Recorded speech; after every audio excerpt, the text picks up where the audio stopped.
My name is Aziz Rizkalla. I'm married to Christine Nazmi and we have a beautiful girl, 7 years old. I am serving in Kasr Dubara Church. This church is in Tahrir Square, the square where the revolution happened in Egypt. I serve as the youth pastor in this church.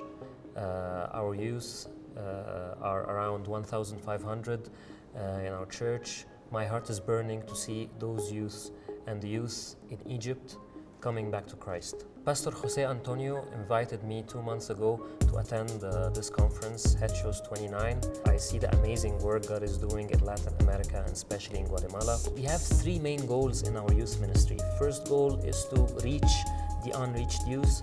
Second goal is to disciple those youth. And then the third goal, and it's very important, to go outside the walls of our church and to reach the people who are sick, the people who are poor, and to love them.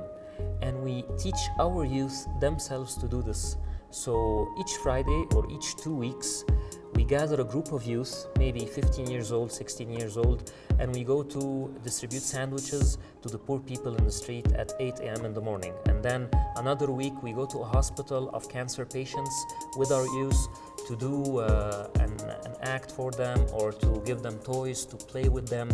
And I'll never forget how the youth, our youth, are being transformed from this ministry. Our youth come back and tell us that they have been out of themselves. They go and reach those who are unreached, those who are despised by the community, and they get changed. Our youth get changed to preach the gospel because of 2 reasons.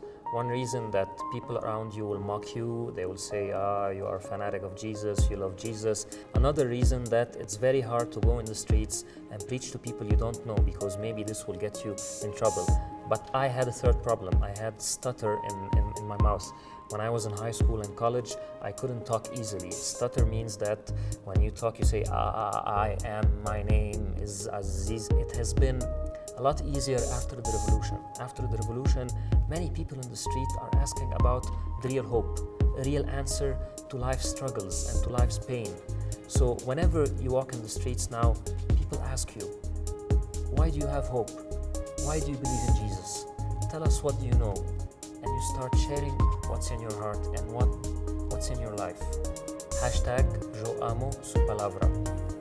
The Word of God is very precious for me.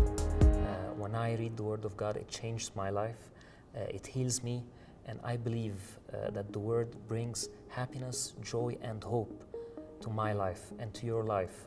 Whenever I'm asked to preach anywhere, when I study the Word, I read the same words that I have read so many times before, but I feel it's new, it's for me, it's very special to me.